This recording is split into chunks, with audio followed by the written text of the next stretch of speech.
do you want to see if you're able to record? Because I know sometimes it can be, I've just started recording. okay, thank you very much. I'll maybe just get us started with a brief prayer. I always feel like it just kind of centers me and gets me ready for what's ahead. Lord, I just want to thank you for the people here. For some of us, it's morning. For some of us, it's nights. That you have called this group to serve our students, to work with them, to support them, to advise them in what is likely the most challenging academic endeavor that they encounter. And for the gracious heart and the brilliant minds of these individuals, we just give you praise. Please be with us during our time together. Please give us ears to be good listeners. Please help us to ask questions along the way and to take this time to learn together and to support each other. May all we do bring your glory. In your name we pray. Amen. And then I think we'll maybe just do like a 30-second intro to make sure that everybody knows who's on that square. And if you could just, I'll start your name, your role, and then why you advise. We're going to bring out the Simon Sinek a little bit. So Tracy Reimer, the program director for the Leadership in K-12 admin program. And the why I advise is because I had two readers who carried me through, and I feel so indebted to them, and I want to have that impact on others. I'll just say your name if you want to go, Joni. Hi, I'm Joni Bergen. I go by Bergen, and I teach 830, which is Administration of Essential Education Programs, and 865, which is School Resource Management. My why, hi Erica. My why is I had also, like Tracy, there's really two whys. Neil Nickerson down at the University of Minnesota, and I was a busy beginning administrator, and he personalized that big University of Minnesota for me and made it easy. And so I had a wonderful model of someone who will go above and beyond to make all the hoops and procedures and paperwork a little easier. And anyway, I'm forever grateful to him. And the other reason is I believe in developing young leaders. And, I'm a teacher at heart, and I absolutely love taking them to point A to point B and getting them out there in this important work that we do and equipping them with the research and the skills and the knowledge to do that. Thanks, Joni. Jess? Hi, Jessica Daniels, Program Director for the Leadership in Higher Education Doctoral Program. At least this part of my hat does that. And I advise for all of the reasons stated, but maybe a different reason is I get really excited about some of the topics that our students are researching and feel like it's research that makes a difference. So maybe different than other doctoral programs or my previous doctoral program is really our students are conducting research and have findings that really do make a difference as practitioners and leaders in their space. And so wanting to help them collect that research and follow that passion of theirs and then disseminate their findings in ways that can make improvements in the spaces that they're passionate about and dedicated to. So thanks, Jess. Cindy? Hi, I'm Cindy Hansen, and I'm a principal, an elementary school principal, have been doing that for 12 years now. And then I'm an adjunct instructor for the K-12 higher ed program, not K-12 EDD program. And why I advise, similar, a way to give back to people who gave so much to me, and also just as somebody who works with kids and teachers on a daily basis, I strongly believe that people want to do the right thing, and we're facing some pretty big challenges and obstacles in public ed is my sphere. And sometimes we just don't always know what to do. And research can help us find some things to try or some new directions to help us face some of those challenges. So that's my hope. Thanks. Mike? Yeah, I'm Mike Lindstrom, and I was in the Anoka-Hennepin School District for most of my career. Began teaching at Bethel, I think, in 2007. But I did consulting with Minneapolis Public Schools after I retired from Anoka-Hennepin. So I've spent much of my career in large institutions and looking at, or at the district level, looking at how these places function. And our graduates fit right into what's needed out there. It's really exciting to be part of a program that prepares leaders that are faith-based, that have integrity, that have a high level of morality. These are kinds of things that just are missing, sorely missing in many of the school systems today. And what I love about advising itself, I taught the technology in K-12 ed class for many years, but for the last 4 or 5 years, I've just been advising students. And I have quite a few advisees. And it's just really exciting to see the research that they do, to be the first person to review cutting edge research in education, where I spent my career. It's a very exciting thing to be able to do. And I really enjoy working with the kind of student that we have in the doctoral program. They're just incredible, very talented people with a lot of potential. And it's just a lot of fun. Thanks, Mike. And every time I see Mike for the rest of this year, I'm going to remind us all to celebrate. Mike is the Faculty Excellence Award winner at Bethel University. Thank you. Thank you. Well deserved. There are many others that deserve it more than me, but. Erica? Hello, I'm Erica Herring, and I serve in a lot of different roles within the program. And the reason I love advising is that, so I do enrollment, which is somebody's first point of contact. I get to speak with those individuals, which I just love. And so then to be able to be on the back end of their program and help them as they finish the program is just, I feel like such a gift. That is special for me. And I think it's kind of cool for them too, to know that the person they talk to is the person that's at the end of the program. So I just love that. Am I forgetting? What else do I need to say? I think that's it. Thanks. Thanks. Emily? Mike Lindstrom held my hand through the entire doctorate program. He taught me the research classes because I was on a faster pace than everybody. I forever have a picture of Mike and I in our home at graduation. And every season I change decorations, Mike and my picture stays. So because Mike did that for me, I'm thrilled to hold the hand of students all the way through. And then I also do some editing on the side. And this year I've done 3 different colleges, and Bethel's expectations just far exceed them. Like one student, I was like, oh, you haven't even like applied your research. Like, do I need to edit that? And she's like, oh no, my dissertation advisor said that's fine. And I was like, oh, so Bethel's standards are just so much higher in the expectation and the product that students provide to the field of research. And so for that reason, I'm also very thankful to be.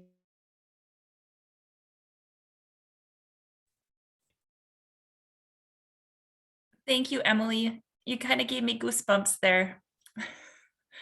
Safari. Hi, everyone. I'm Safari Wa-Mbaleka, and I teach research classes. I'm teaching my first one right now, and I'm having a good time. I'm also serving on IRB committee. Why do I advise? I agree with everything that has been said, but my personal interest in advising is the passion I have for research. I'm just passionate about research, and I always want to inspire students to love research, because many come to research with fear Even some of my students right now, through personal emails, I could tell they were really scared. And I try to remove that from them to advising. And so that is what keeps me going. Nice meeting you all. Thank you. Cam? All right. Hello, everyone. My name is Cameron Kahn, and I am in Memphis, Tennessee. I have a background in higher education administration, and somehow for the last decade now, I have been in healthcare administration. And I've really enjoyed it. And I've got to do lots of interesting things. On the administrative side right now, I work in the president's office and do strategic planning. And we're starting to launch a new medical school, so that's really exciting. But my particular institution is only focused on healthcare, and we don't have graduate programs other than nursing and now medical. And so I don't get to use my education background and the research. I am a bit of a nerd, and I really love stats. And I do like reading, writing and editing. And so Jessica is a colleague of mine from our PhD program, and I've worked with a few other programs just to, keep my skills up, keep my experience up. It is really fun to work with PhD and graduate students because you get a lot of one-on-one experience. And I just find that to be a very enjoyable, and I'm building my teaching expertise that may come in handy one day, depending on where my career takes me next. Thank you. Krista? Hi, folks. My name is Krista Soria. Very sorry, but I have to leave a little early to go teach a class. I'm an assistant professor at the University of Idaho, and I also teach for Bethel and also serve as an advisor, of course. And I would say Dr. Shaw and I share this very frequently in our Research 3 EDUC 850 class, but we both received about 15 minutes worth of advising in our PhD programs. And so my why is that I want to create a really enriching, supportive experience for students. I want them to feel like we are here for them. We want them to be successful. We are invested in their success. And we're really excited when they cross that finish line. I have a lot of other whys for this program, but for me, I'm just so excited to help students get there, to give them the confidence and the efficacy, to let them know that, you've got everything it takes to be successful. So that's a big part of my why for this program. Thank you. Jolynn?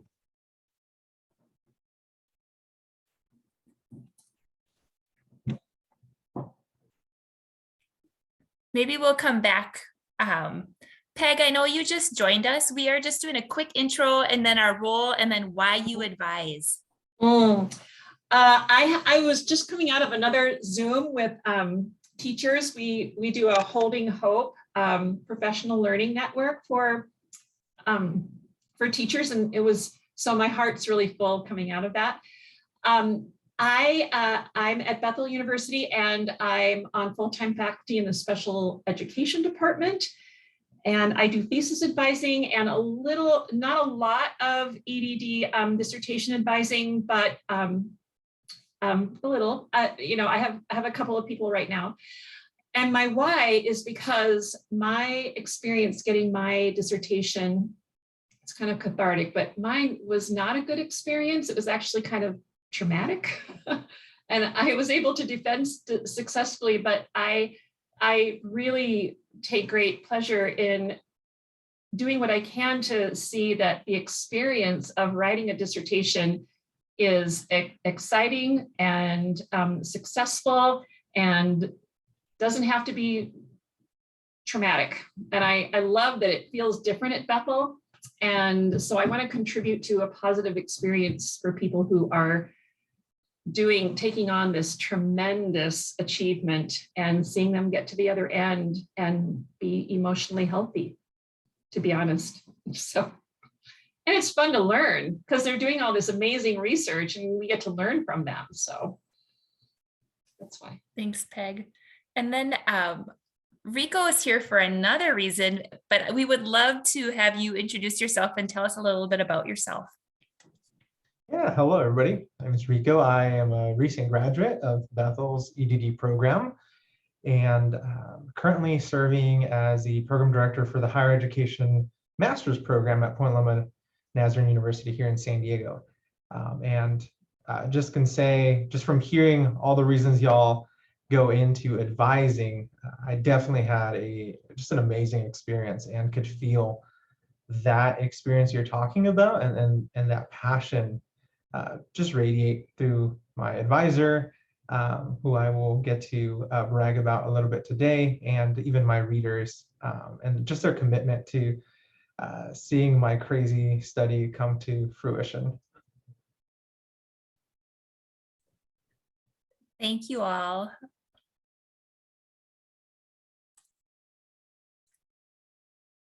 I'll hand it over to you, Jess. Okay, I feel bad. Jolynn, if you can hear us, you can jump in and introduce yourself at any time. She's driving, so she's just going to be listening. Yep. Okay. Thanks. Okay, that makes me feel better. I'm going to mute and go off so I can chew food and not be a distraction. I'll come right back. Thanks, Peg. So I get to introduce Safari, even though he kind of introduced himself quickly. So I'll just share a little bit more. And many of you probably already get our newsletter too, so perhaps had the opportunity to read about him. And if you don't get the newsletter, please let us know, because we want to make sure that you're on that listserv. But Safari joined us August 1st. He has 3 master's degrees. He almost has 3 PhDs. He's taught internationally at a number of different institutions and also has significant instructional design experience. And as he said, he's going to be teaching both of our Research 1 courses this year.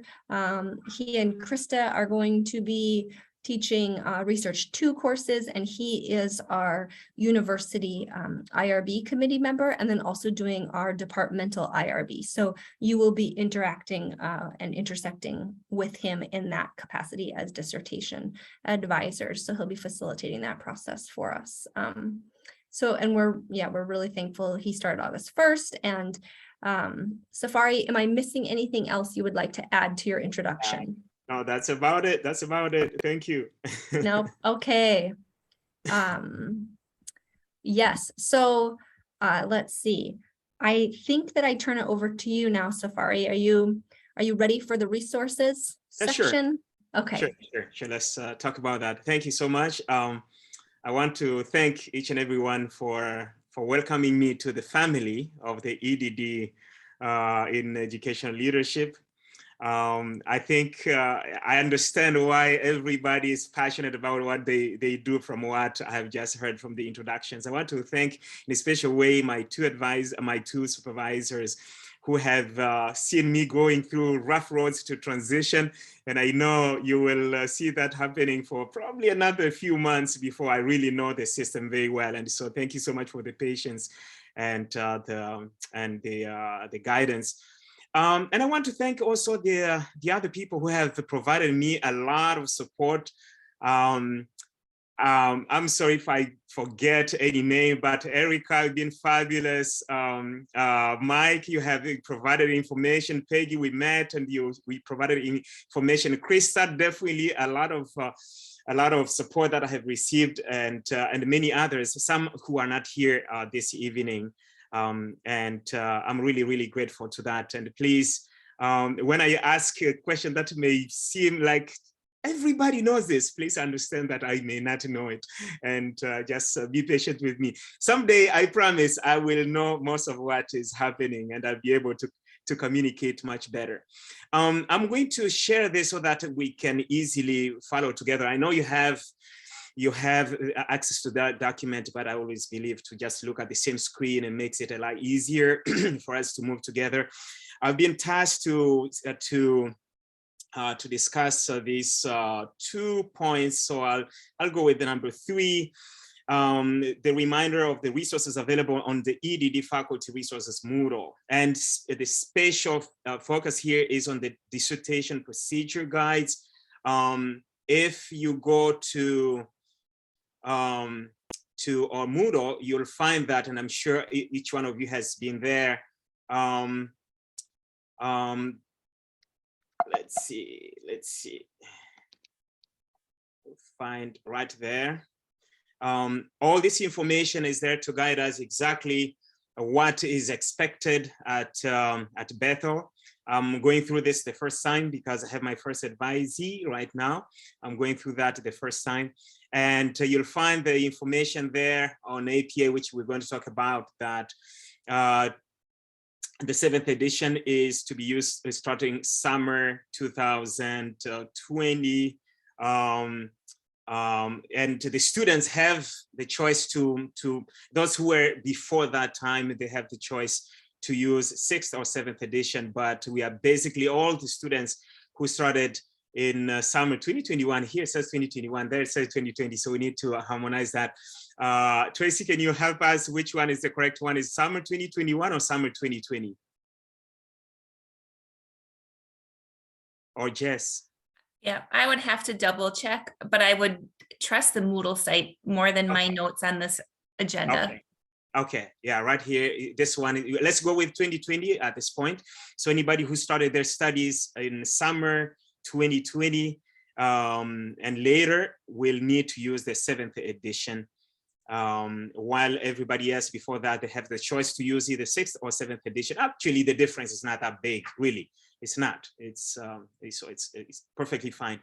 You'll find the dissertation template as well that we can use. It's right there for the 7th edition. While we work on this for the students who are starting, we can use that. We have consultants quantitative analysis. Again, you'll find that in that the same place there are places for, let's see, the consultant. I just use this to make it easier to find right there. Quantitative analysis consultant is under dissertation assistance. You'll find that information there. So all the information is there for us. The other one is the editors. You'll find it there as well.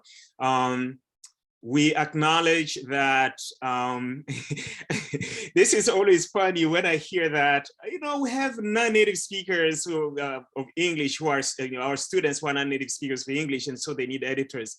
Trust me, I have seen native speakers also needing assistance with the editing. And so let's not exclude anyone from these resources. The next point has to do with the trustworthiness in qualitative research. And this comes from some of the research alignment activities I've been involved in the past couple of months. When I go, in the quantitative research, we usually have that section of, reliability and validity. I have the sense, I cannot generalize, but the few that I have seen, this section seems to be fairly weak. And so I shared this article. If you click on that, you'll find that it's linked.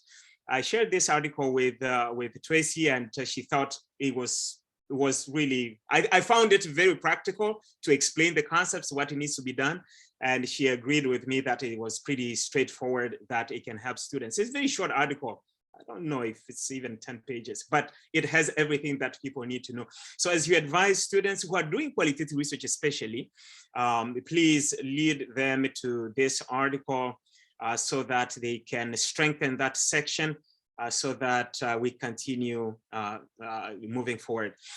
The next one is the I've heard different pronunciation. I call it CT certification, but I heard the CITI, so that's whichever pronunciation you prefer.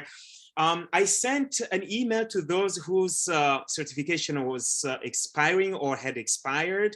I want to thank those who have already sent me theirs, but others have not. And so if yours has expired, you received an email from me, please work on that quickly, because we are required. It's just a requirement. It's not that we don't trust that you know what you're doing. It's just a requirement. So let's work on that. I don't know, Tracy, if we want to have any question on this before we go to number 4, or if I should proceed. Jess? I'd love questions. I even thought about I've remembered, I didn't forget, I remembered when you mentioned the editors. So historically, we had funds in our department and we could pay, it was typically Candy Byerly to edit our students' papers. And that was one of our budget cuts last year. So we did make changes to the editor list and to our procedures guide. And Cindy's been stepping up more in that area as well, so that there is a checklist for them. There are there's a list of editors that have been used before, but just that is definitely a change, and it's definitely a loss to our students that Candy isn't able to do that anymore. But we're moving forward, and hopefully the plan we have in place still supports them. I'm wondering, as you share with me, with us, if outsourcing is an option for students. I've used editors in the US and outside, and it tends to be a little expensive. And I have known some excellent editors outside of the United States, really excellent. And so I wonder if that is something that we may look into, just to help students. I've been a student, I know how that feels like. I just wanted to ask a question about this. Do you have, in anyone's experience, is working with our ARC center? I think we have 1 or 2 hours a week that they can have. Has that been sufficient?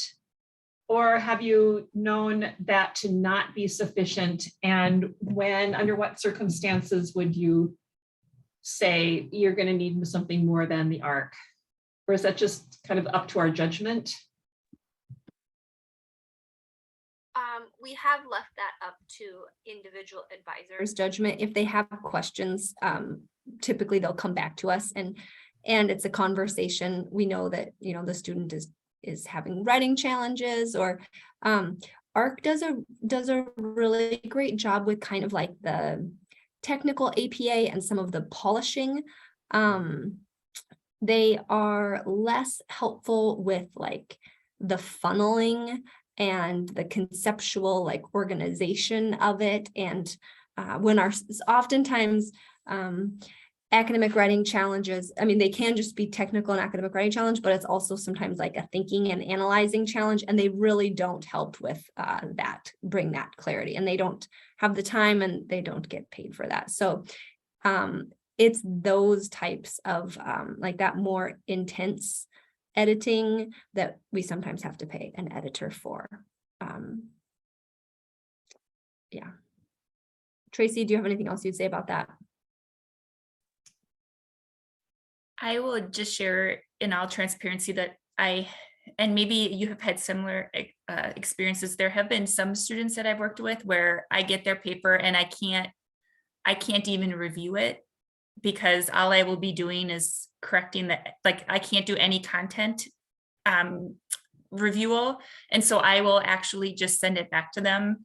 And then once ARC sends me the email saying that they've met, then I know that I can go in. And so they have been incredibly helpful. I can think of a handful of students that without ARC, I don't know if we would have made it. But nope, I agree with you in regard to like the flow of writing and things like that, Jess, that would be beyond ARC.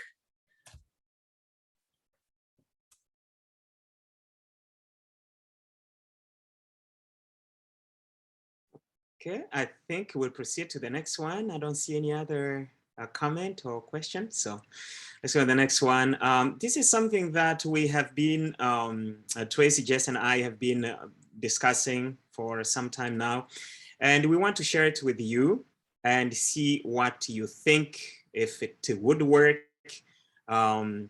It's basically what has been happening. We just want to put it in a straightforward way. I'm trying to make it as big as possible so that it's clear. Okay, so this is what we we have come up with first, and it's still work in progress, and we are open to input at this time. These are the steps that we are proposing. The dissertation committee completes the initial review of the proposal. 2 weeks are allowed for review and feedback. This is in preparation for the proposal. A number of these things came as I saw in my transition, the different steps that we're going through, and I felt that different advisors were taking different paths to the same end. So I thought it would be good if we could all have the same procedure. Second step, the advisor submits the proposal to research coordinator for research alignment check, and that's basically me. I will have 2 weeks for review. I try to get this in much less time than that, but at least in the case I'm busy with many other things, teaching or something, I know that I have a window of 2 weeks. The committee then holds the proposal defense. I'm not going to be the one to prevent the proposal from proceeding. Just checking to see that the alignment is there and make recommendations. And when you have the proposal defense, you can decide whether you integrate some of the recommendations or not. It's really up to the committee, because the committee is selected because of the expertise in research. Then the student implements the recommendations of the proposal defense. If there are recommendations, then the student submits the clean copy of the proposal with a plagiarism report. Turnitin is available on the resource Moodle site to the advisor. And this being, we were struggling, a few of us were struggling, where does this happen? Is it at the beginning? Is it at the middle? We need to capture it somewhere in the steps to make sure that it happens. And I personally have, I know somebody who was a leader, not an education leader, but a leader that covered probably like more than 10 countries. And his dissertation happened to be plagiarized, and somebody happened to find out, and it was a big scandal, which we wouldn't want to have with Bethel. So that's why we integrated there. Then the student submits the IRB application, the IRB checklist, and this CITI certificate to the research coordinator. From there, the research coordinator works with the student until the application is either approved at level 2, which is what we do at the department level, or if it's level 1, then it is forwarded to the IRB chair. I forward that to the IRB chair once I feel that is strong enough.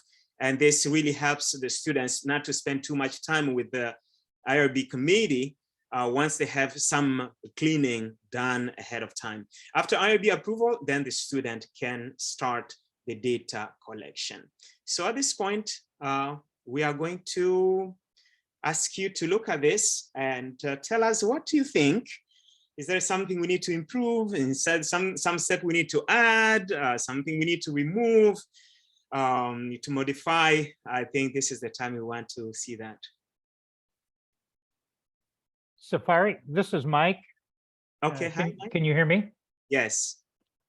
In step F, where the student submits the IRB application, I think one thing that would be helpful, both for those of us that are advising and for our students, would be a succinct description of which IRB level a dissertation is likely to go to, whether it's the level 2 or the level 1, and what aspects about the dissertation drive it one direction or the other. And the main reason that I think that would be helpful is it becomes part of the timeline. We know that going to the full IRB committee typically takes quite a bit longer, weeks longer oftentimes, where the level 2 that would have been with Craig and now is with you, that can be a very fast turnaround. And we don't want our students to have an unrealistic expectation of how long that's going to take. Thank you so much. I personally, I like this idea because it shows also that the student has spent time to read the different levels of IRB, which empowers them as far as I'm concerned. It empowers them. And I put here 1 to 2 paragraphs. I don't know if that is something you think would be reasonable, Mike? Yes. Okay. Something succinct, that's all it would take. Okay. Anybody can speak to that or to any other item? I've only gone through, I've only advised through to defense once. I've been on, on committees as readers, but I don't remember who actually submits the IRB to the board. Does the research coordinator do that, or does the advisor do that?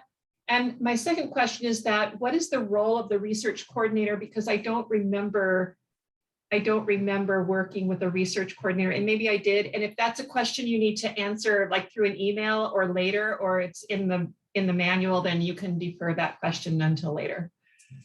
I would request Tracy to address the first one and Jess to address the second one, if you don't mind. So Peg, Safari is the research coordinator. Mm-hmm.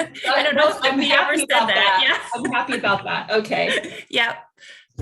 So once the student sends the IRB draft, because this is the first time they've done it and probably the last time for most of them, then Safari will be the bridge to get them where they need to go. Okay. So it'll be the student working with Safari to work through whatever level they need to. Great. Okay. Super. Okay. Yeah, we initially the students would submit directly to the to IRB, but I mean, once the research coordinator is done, but we have agreed to have everything go through me, because I will be the one to receive the cleanest copy anyways. So once I receive the cleanest copy, I just click forward to the IRB chair, so that the students are dealing with only one person. But when it comes from there, it goes straight from the chair to the student. It doesn't go through me anymore, because we don't want to create a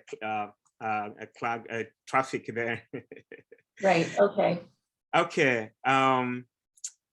Any other question or comment on any of the steps that we have?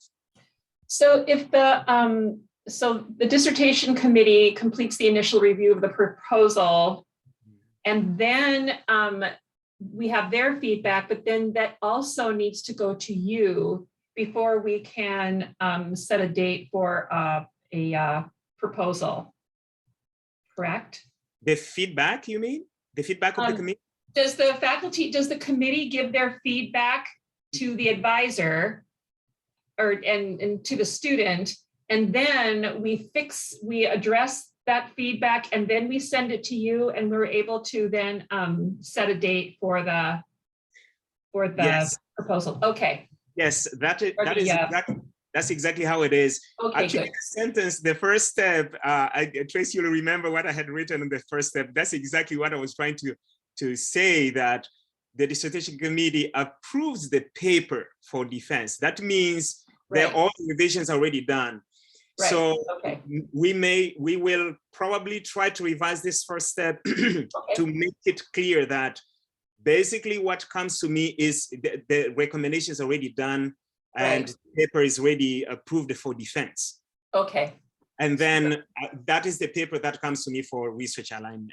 Oh, okay. Okay. And the research alignment is very specifically focused on the methodology.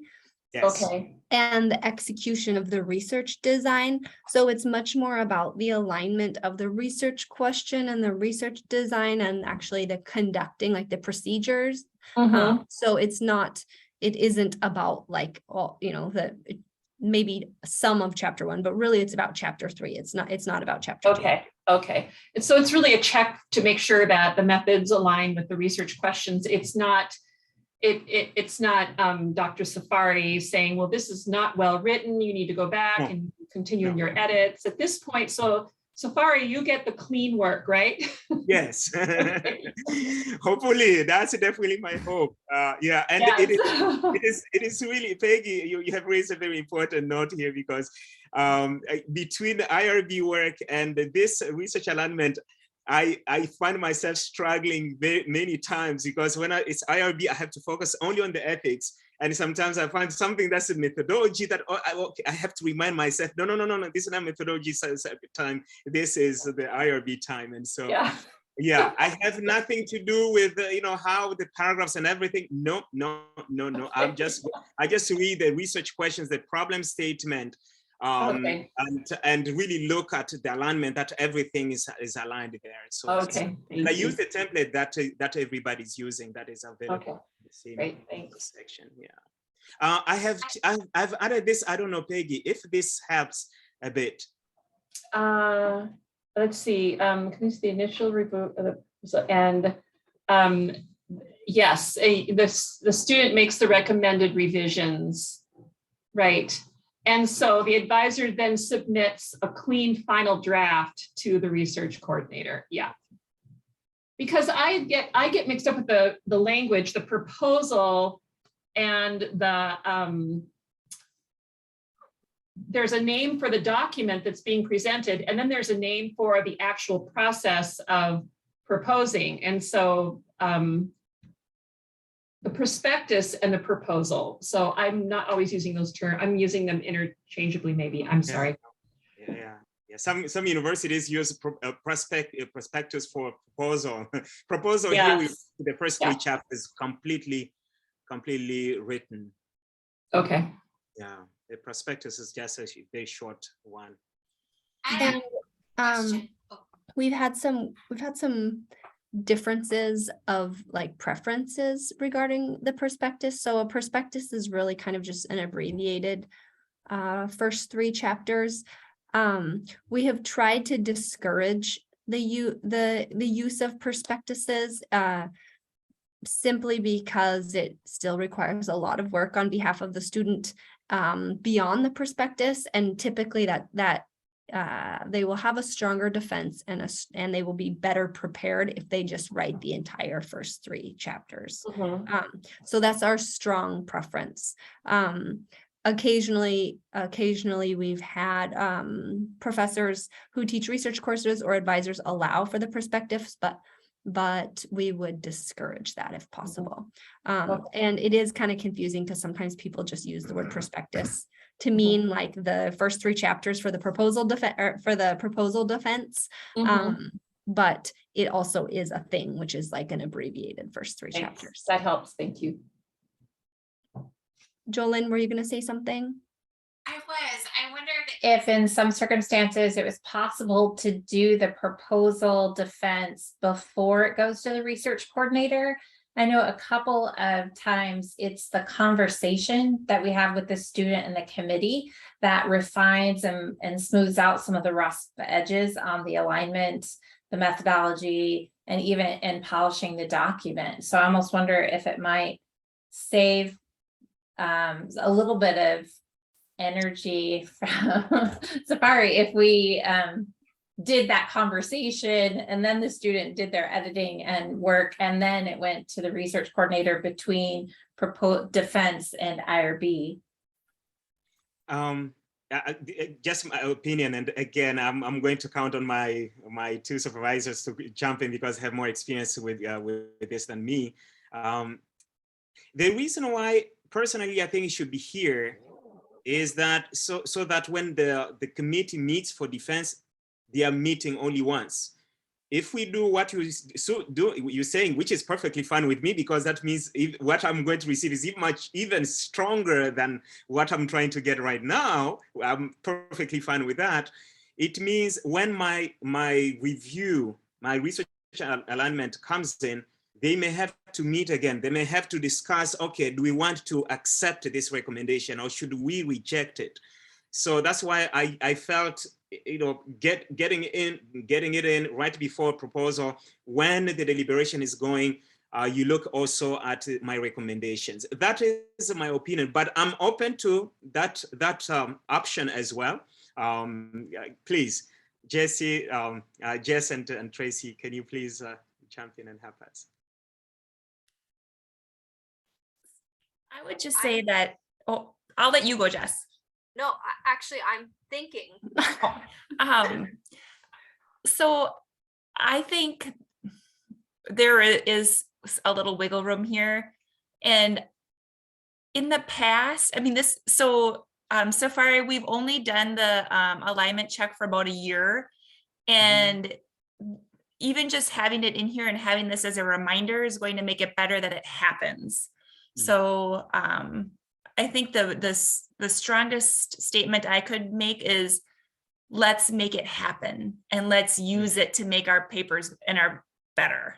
And depending on your preference, I as someone who cares deeply about the program, I'll just be really glad it happens. So this is Mike, and this is a new part of the process, having this alignment check. And just so that I understand how the whole process is working, I think I do, but I'm not exactly sure. I assumed that the alignment form is introduced to students perhaps in the last of the research courses. And it would make sense to me that that form becomes a formal form so that it stays with that dissertation. And maybe somewhere on that form, it has perhaps places where signatures take place for the different levels of approval. And maybe the instructor for the last research course is the first level of signature. Maybe there's a place for the advisor to sign when the advisor thinks this is ready then to go to the research coordinator. And then the final approval comes from the research coordinator. I think if we formalized it like that, then it is a document that stays with us for a while. It is something that the student can focus on, and each one of us can clearly see where it is in that process.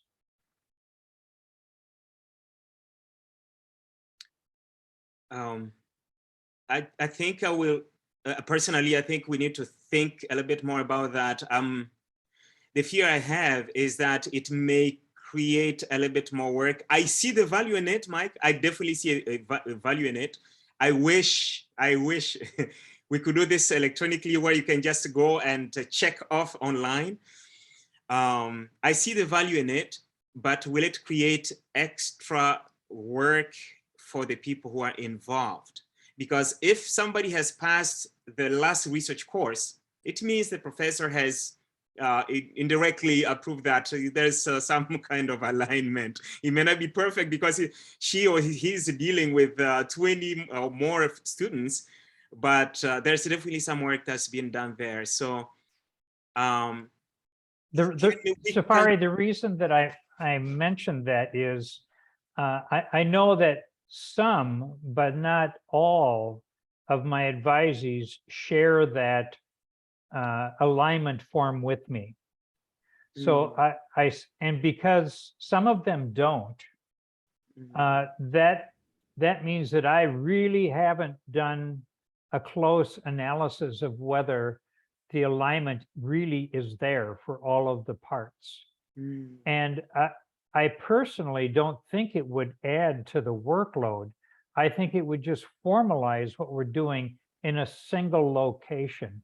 That document becomes the single location that can follow through and make sure that all of us have participated in that process.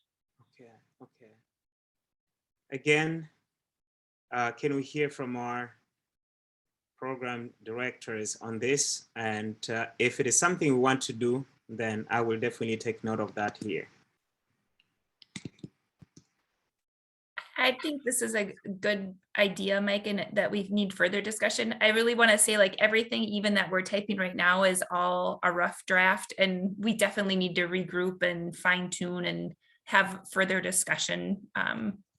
This is really healthy, the discussion we're having as a group right now. The one thing that comes to my mind is, to be honest, the workload on Safari. Because I would think if Safari received a form that he could clearly see had been addressed at 2 levels previously by the advisor and by the research course instructor, then he knows where this has been already. And I would think from that point on, it would be a simpler, or I would hope a shorter review, because he can put some confidence in the previous work that he's receiving. And there are probably a lot of different ways to do this. So I'm just throwing out one possible example. Okay. Mike, we're going to look into this a little further. I've taken note of that. I definitely see the value in it. No question about that. It's only a matter of coming up with a way to do it efficiently.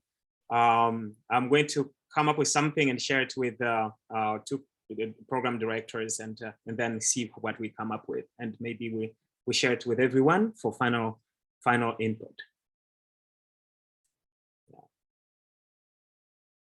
Thank you. May I add something just as a recent student through it too? Sure. And I'm just thinking, right, so when a student's going through this and they're very overwhelmed, and I know these touch points or these additional elements are there to support them. And I wonder if there's any unintended consequence that in their being overwhelmed, having this additional thing they have to get signed or additional step that needs to take place could create barriers or challenges to that student, right? Just thinking of the unintended consequences of having these additional gates, because that's what it is, right? Really, right? They're gates to ensure that we've equipped the candidate in a certain progression. And so, I don't know, just thought maybe add that piece of feedback there too, as you consider where it's best situated to have these steps. Okay. Thank you, Rico. Your word choice hits home so much. And because of our mentor, Craig Paulson, he wanted so strongly for this program to not be a gatekeeper. And so like your word choice couldn't be more meaningful and make us think through the process from the student perspective. So thank you. I am going to turn it over to Rico just for the sake of time. You were so kind to join us. And Rico had an extremely strong dissertation.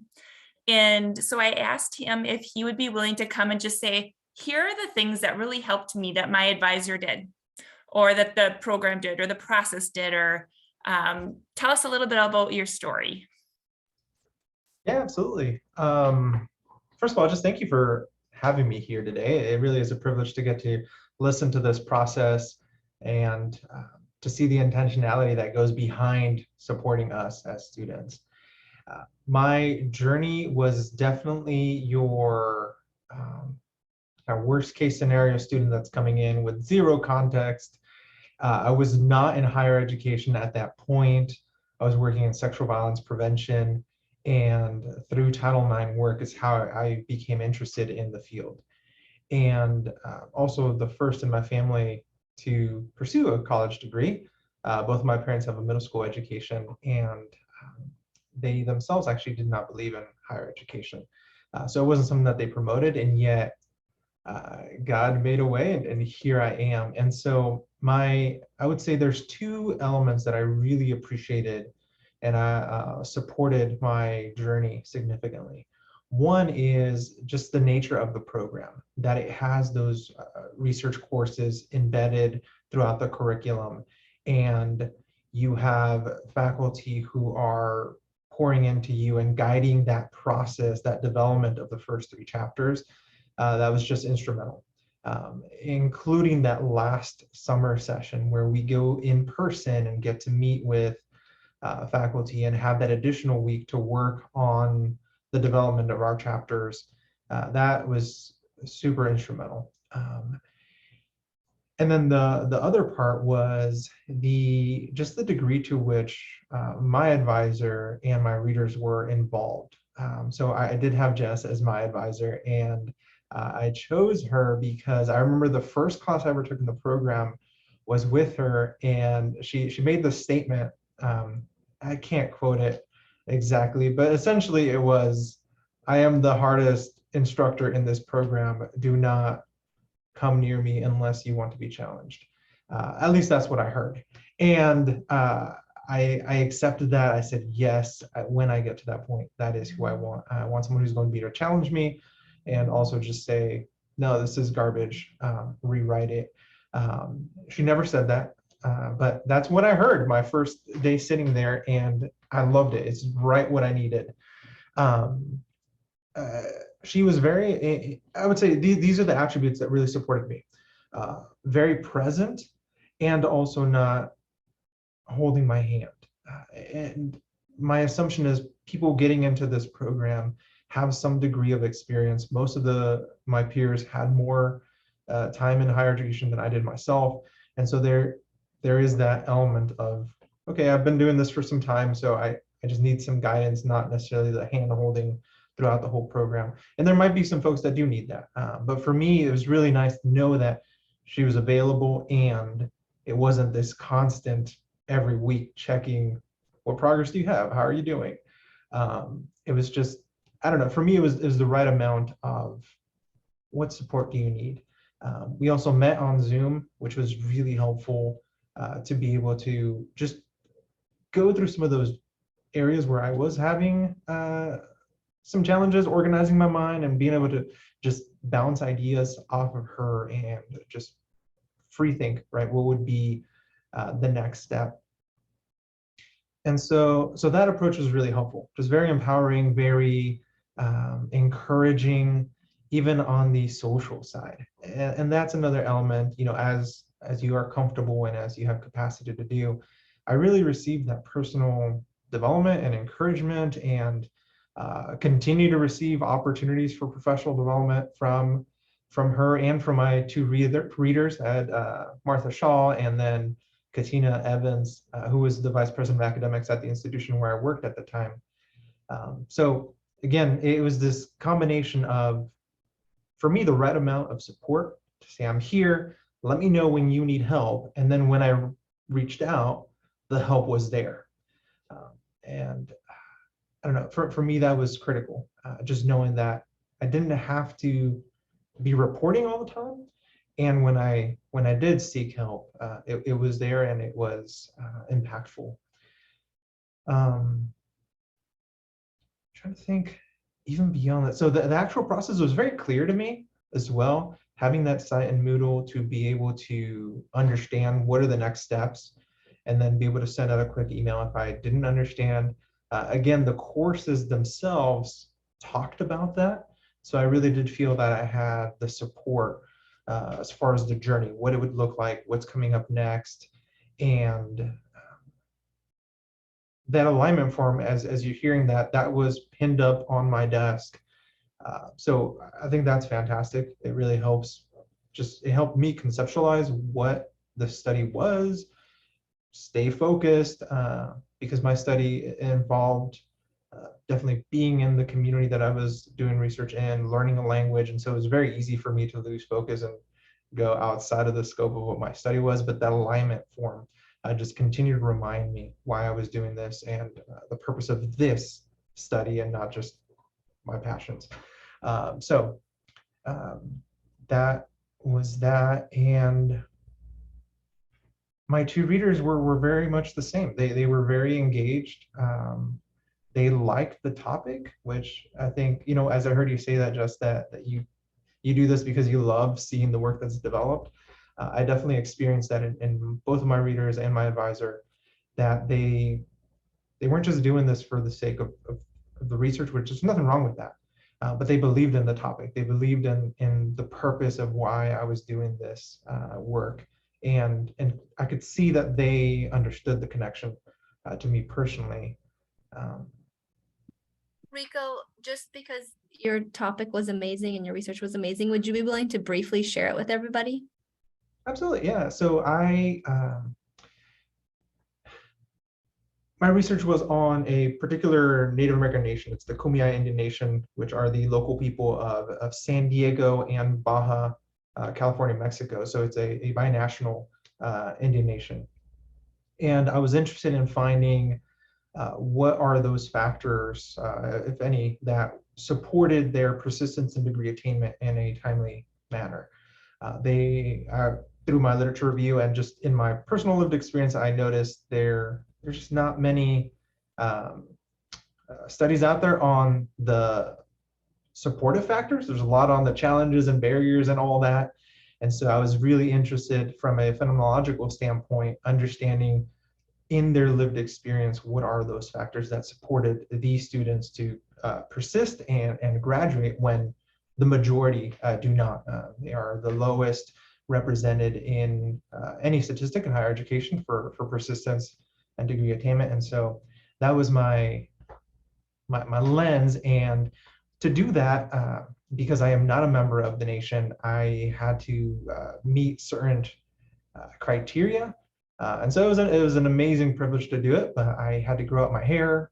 I had to learn the language and participate in several cultural rites of passage in order to gain access to the community. And so, yeah, it took a little bit longer than I wanted. And then COVID came in and did what COVID likes to do and delayed everything as well. But, you know, thank God I was able to finish it, and still in the process of trying to get it published. And I've been able to speak at a couple of different places and just work with the elders of the nation now to really work with the local institutions to develop new models for the retention of their students.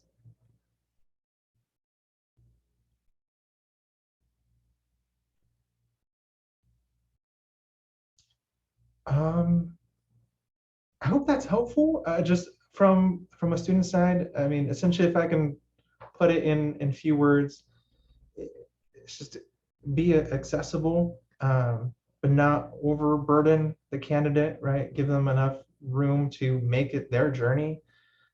And then definitely, if you do say, I'm here for you, having that, obviously not immediate, but having that intentional response to them.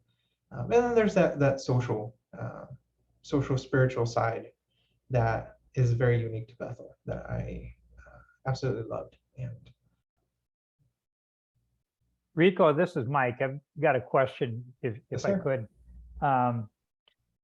It probably stems from my philosophical base, based on the salaries that are distributed, or the funds distributed through our program. On the committee, nobody is overpaid, but I think the people that are most underpaid are the readers. I think they get about $250 is their total stipend. You probably didn't know that in your role as a student, but for them to read the proposal and respond and participate in that meeting, their hourly rate is fairly low. And the same thing occurs at the final and in the defense. So in my role as an advisor, I actually try and protect my readers so they don't get tapped too much for their time, because they're not paid for much time. And I know that you said that you appreciated the involvement of your readers. And so let us know, to what extent did they step in? How much did they assist you? How much time might they have put in? That sort of thing I'm interested in. Right. My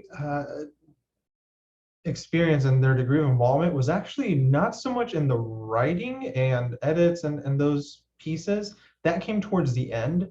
I really worked with my advisor on those pieces first before we sent it on to them. So definitely, you know, I could see now, knowing this context, the level of intentionality from my advisor. They were more present just as mentors to me. And so obviously, Dr. Shaw was my professor, so there was that degree of a mentorship. It was an in-person course, so invaluable opportunity there. And then my other reader was my boss, so seeing them constantly. So if anything, I would recommend students going through the program, choose someone that is close to you, who can just on a personal note have that, and then choose someone who you admire, who's going to challenge you. And then, so that was my selection for Dr. Shaw. Due to the methodology we had. But yeah, I would say that as far as their time, I can't say how much time they spent on it, but we did reserve my best work was going to them to get their input on. I think that's good advice. Thanks. I have another quick question, Rico, and congratulations. I'm impressed with the work that you did. That's impressive, really impressive work. I want to know, because I'm taking over the monthly support meetings, the dissertation support meetings that Rika has been doing so well. And I've heard very good things about that. I wanted to know from you what your opinion on that, and how frequent do you think it should be? And also for the advisors meeting, how often do you think, because you said, you don't want, the students shouldn't have to deal with the advisor too much, but they should be there for meetings, personal meetings on Zoom. How often do you think it is enough for a doctoral student, both for the support meetings, monthly support meetings, and for the advisee meetings? And I don't know if we Had started the dissertation advisor meetings prior to Rico maybe needing them, or like that might have just missed him, or been at the end when it was no longer as relevant. Oh, okay. I was gonna say, I feel like a really bad student. I never went to those. They were optional and you were highly motivated, so I don't think you needed the dissertation support meetings. Exactly. Yeah, and like I said, for me, I had really good support in my advisor and my readers. So I probably should have attended them if they were available. But I had very little time, so I used the time that I did have. I feel like just to speak to that too, I think those dissertation support meetings are more helpful for students who are kind of like struggling to get motivation, or have been on a break for a while and need to like re-engage. It seems like those are more helpful for that kind of a student. Although we did have students, and it was great to have a few in there who were like super motivated, because then they encouraged others. And also, Safari, regarding like, how much time, just in terms of, how often should advisors, or could advisors meet with their advisees and whatnot. And just in my own experience, I feel like it really depends on the student. Like for me personally, when I was going through it, my advisor met with me every week, which is insane when I think about it, because that's huge, like a lot of commitment on her part, but that's what I needed. But I know a lot of students that would not be necessary or welcome.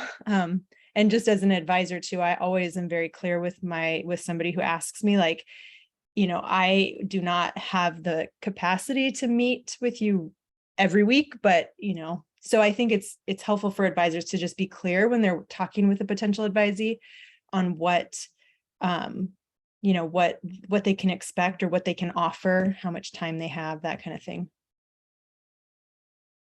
Yeah, I also had the privilege just that my advisor was also my program director. And so there are many informal touch points that were happening throughout my program that I had that sense of belonging and sense of support that is helpful. And that might be helpful for other students too, where it's not necessarily about the dissertation journey, but just knowing that somebody's there, and that can be enough to motivate them. I know for me, anytime I received an email and it said Jessica Daniels, and it's like, you haven't written anything this week, go get on it. And it had nothing to do with the dissertation.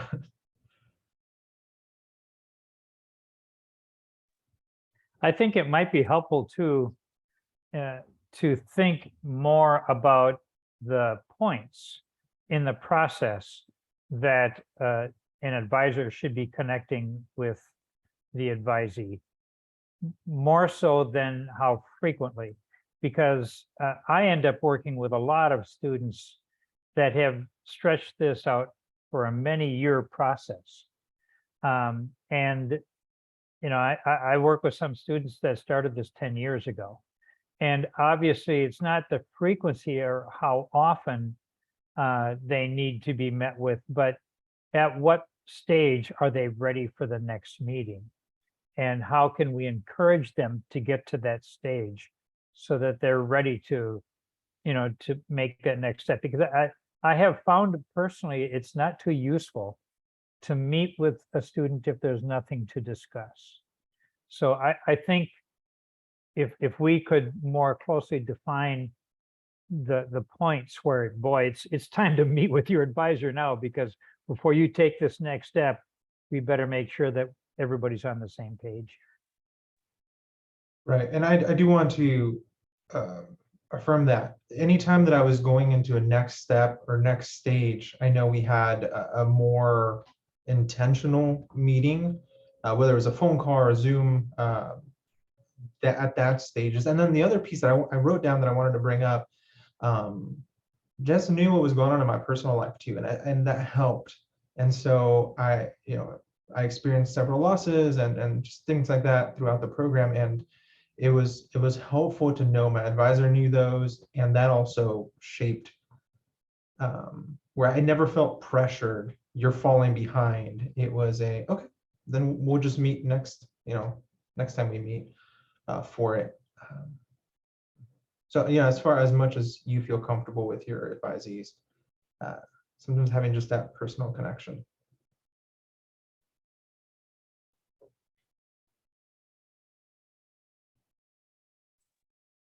Thank you, Rico. That was wonderful. Krista and I connected, and then obviously she is teaching, and she actually she found someone to teach for her. And I emailed her back and I said, don't worry about it. You don't need to do that. If you know or have worked with Krista Soria before, she is very giving. And so I was actually relieved to know that she went back to teach and can try to fit what she does in 24 hours. I'm not sure how she does it. So I don't know, Jess, if you want to kind of close us up with the ending. Yes, and I do feel like we have maybe circled around some of this already. And so really this is just about facilitating conversation. It's not that we have, we're not looking for something specific, I guess is what I wanted to say. And I was just wondering, I think there's enough of us, we can stay as a big group. But if there were any maybe specific challenges you'd want to discuss and either be encouraged and affirmed, or we can brainstorm around, and or celebrations that we might want to learn from or talk about or clap and be happy about.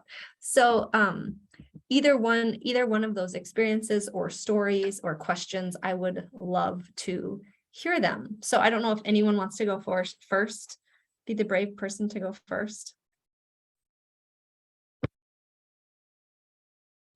I will totally be the brave person, because it is so great to be in this group, because I'm only working, I have two advisees. One is not active right now, and one that just recently in the last several weeks just really picked up again and is starting to get some traction and some momentum, and I'm so happy for her. The long breaks in between, though, were challenging in that we really had to even look at her research question and make sure that her research question wasn't already outdated. Are you sure this is still where you want to go with this? And also, we've had this is kind of a celebration, and also if there's success, if there's any advice that you have for me. My person is struggling to, I think it has something to do also with engaging, disengaging, engaging, disengaging with the literature and the topic. But my person is struggling with the deeper analysis and attaching theory to the ideas or to the premise, to the research questions. And so I recently went into YouTube and literally found videos for this person to watch so that they could take in the theory piece in a different way, so that it's not just reading, because I know this person struggles with getting meaning from what they read. And they were so excited to say, hey, this is helping me. I'm understanding this theory a little bit better. And so I said, now go and practice teaching it to one of your kids. Go explain it to your husband, and let's spend a longer time together next week. And you're going to teach it to me, because she's got to start going deeper in the processing of and attaching theory to her research questions. And there was like no depth there. And I'm going, this can't all be statistics. We gotta do some analysis and go deeper and attach this to something that is grounded. It's all quantitative, not qualitative, which helps for me. But so if anybody else has any ideas working with someone who's just struggling to take a deep enough dive to be able to write with put some weight into the to that second chapter, that would be helpful. And I just don't do this enough to be really good at it, but I really care about seeing this person finish successfully. So appreciate the support. Yeah, Peggy, this is Pam. I don't have a dissertation student right now doing that, but I am a TA in a class where they're learning the research process. And I see that all the time. It's like they just data dump information from articles into the literature review. Right. And we have a pretty good rubric that talks about how to do analysis. And so what I end up doing is writing a lot of questions. So when I'm reading it, I will just use the comment feature and ask them lots of questions. Well, what about this article? What was the sample size? What was the method? What, you know, how does this connect with the article before? There was no transition, you know, so I just question to make them think more about that article in detail, instead of the writing may not be bad, but it just seems like a data dump and there's no cohesion, and they don't build on that gap, you know? And so I try to ask the leading questions that will get them to fill in those blanks and develop it that way. Right. It's the deeper thinking, like what, you know, and to be able to actually piece it together, there's got to be some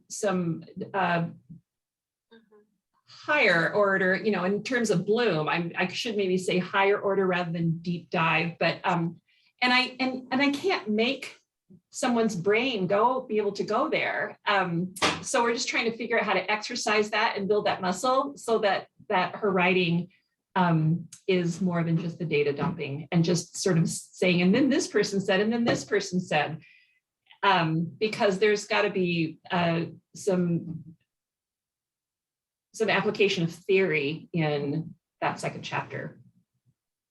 Yeah, and I mean, as a student myself, sorry, Jess, I think that ability to apply a framework is really complicated. And that was something, it took me well into my dissertation to finally understand. And so I think I love that you're sending her videos and asking her to try to teach, because I just feel like that concept took a long time to get, and you need to be intentional about what does that look like when you take this framework and then you take and apply it. So I think it sounds like you're moving them in the right direction, but I agree that is a hard place for students to get to. I'm proud of her because she's finally decided that she wants to do this, that she feels like she can do this, and she's just making progress. And so I'm pleased with how we're coming along. So, you know, I try and get my students in the mindset that chapter 2 is where they go out and they find what other researchers have said on this topic. But their job is to weave that information into an interesting story. So they have to think of how that flows through that chapter. Putting together an outline is what I recommend for all of them, so that they can see the flow of their thoughts, so that there's a logical progression to it. And we hear their voice, even though they are really pointing out what other people have done on this topic. Mike, when do they do the outline? Do you have them do an outline ahead of time, or do you have them use an outline to actually assess, to see where they are, to find holes? At what point does that outline get built? Yeah, I typically don't have every student do an outline. But for those that are struggling with chapter 2, it becomes something that I really encourage them to do. And to be honest, I tell them that if they're maintaining their table of contents, the table of contents of topics in chapter 2 becomes their outline, because all of those headings should be there. And then I will point out to them that maybe it would have made more sense for your future readers if this information came first, or perhaps after that.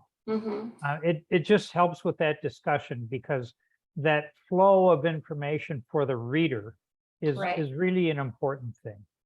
Okay, thank you for reminding me of that's a simple but profound tool to use when they're starting to write themselves into a hole and don't know how to get back. Yeah. Thanks. In a rough conversation with one of my advisees. This is Emily. Can I say something? Oh, yeah.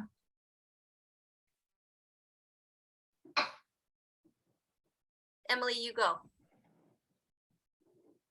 Might be frozen. Oh. Oh, Okay. I wanted to hear what she said. In a rough conversation with the dissertation advisee yesterday, I literally, as I was reading through chapter 2, I was commenting on we had to create an outline. We went back and recreated an outline. And I was literally commenting on paragraphs.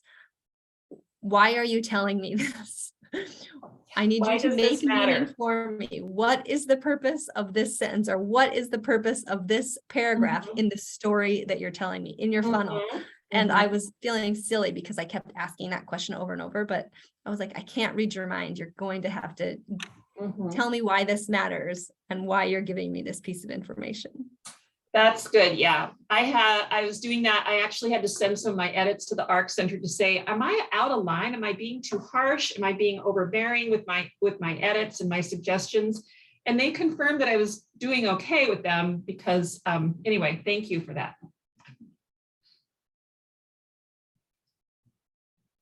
Emily, you wanted to say something though, didn't you? I wanted to hear what you wanted to say. Yes. Sometimes a student is so close to the research that they can't see the forest for the trees. Like they don't even know what they're missing because they've just been in it. They're just drowning in it. And so the advisor can come in with a new perspective. And there are articles that they've read, they've written on, and it's good stuff, but it really has no consequence to their topic or really the scope in which they're trying to work. And so they just need somebody new looking at it because they've been looking at it forever. They've read how many articles they've chosen to write on this. And so I worked with a student this spring, and she had good stuff, but I ended up cutting half of her lit review and just saying, this stuff doesn't matter in your current topic and what you're doing, but here are some pieces that I'm wondering, here are some things, some directions you might be able to go. So for somebody who's really wanting to work hard and they're in the mode of it, that's where we just kind of need to guide them a little bit in the direction to say, this is good stuff, but this is not good for your paper. But what about this over here, like Cam had said about asking them questions, but sometimes they're just so close to it that they just need a new perspective on it.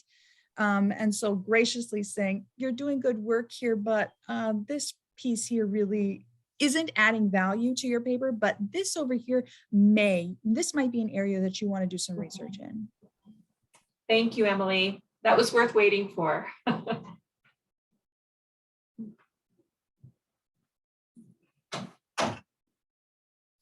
Sorry, I think someone was asking you for words of wisdom in the chat bar.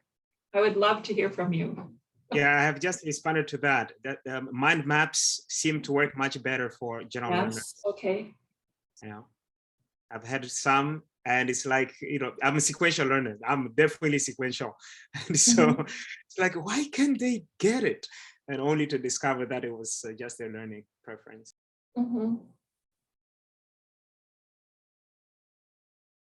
Any other challenging situations or celebrating reasons to celebrate?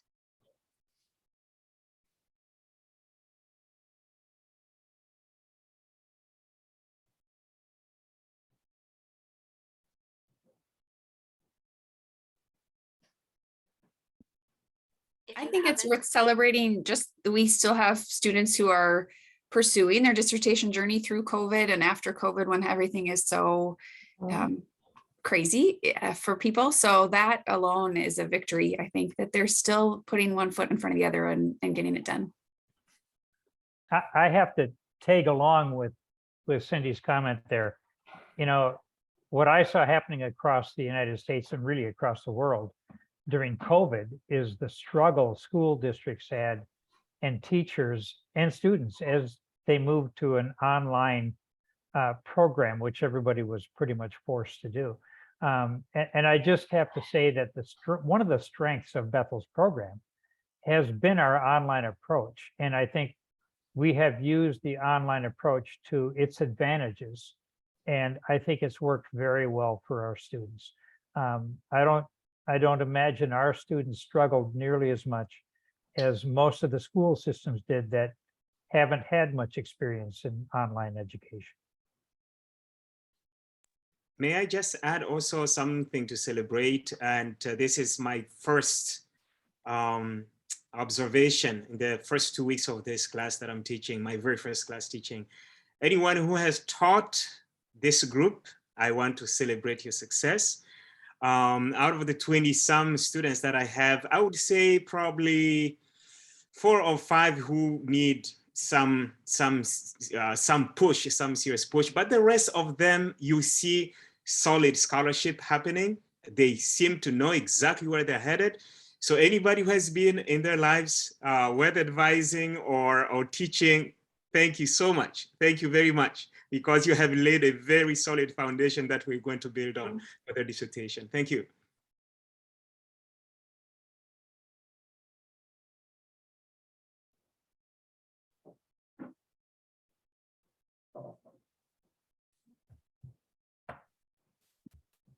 Does anyone else have anything they would like to say? Oh, it just turned 7:30. I was going to say in our last minute of the meeting, but it just turned 7:30. I am just so thankful to get to work with you all. I'm so grateful for your student care. It's wonderful to see your faces. Thank you very much for your time tonight. Thank you, those of you who are leading us, and thank you to those who have definitely gone ahead of me and done more of this than I have. I'm so pleased to see this whole screen full of faces that I feel like I could reach out to if I needed to. So thank you. Thanks, everybody. Have a good night. Yep. Thank you. Nice to meet you guys.